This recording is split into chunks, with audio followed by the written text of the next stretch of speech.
বাংলাদেশের প্রথম immunity booster সমৃদ্ধ ফ্যান্টাস্টিক হ্যাপি এনার্জি বিস্কিট। বক্তব্য মন খুলে কথা বলতে, এটা হচ্ছে কি মত বিনিময়, ফরমাল ওয়াইতে আমরা কথা বলতে। এখন এদের জন্য যেরকম গেলে পারে আপনার পাসপোর্ট অফিসে প্রচুর হয়রানি। স্কেলের মধ্যে একটু ইমপ্রুভ হয়েছে, তারপর হচ্ছে আমরা হাই কমিশনের সাথে নিয়মিত যোগাযোগ রাখতেছি।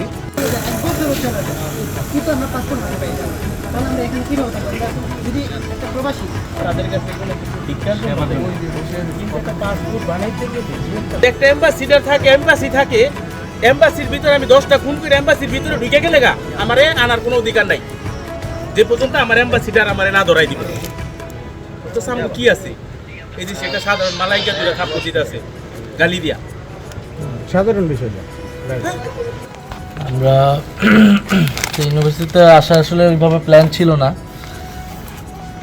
আমাদের, যেহেতু খুবই শর্ট নোটিসে আসছে আমাদের অনেকগুলো প্রোগ্রাম, কিন্তু মনে হলো যে ইউনিভার্সিটিটা একটু ঘুরে যাই, কারণ ইউনিভার্সিটির অনেক নাম শুনছি আমাদের দেশের।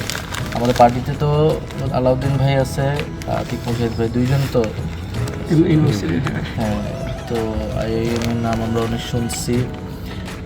আর সর্বোপরি তো আপনারাও এখানে আন্দোলনের অভিজ্ঞতার কথা বললেন, এটা আল্লাহর রহমত এবং বাংলাদেশের সাধারণ মানুষের তাদের সবচেয়ে বড় কন্ট্রিবিউশন, তারা এই অংশগ্রহণ করছিল।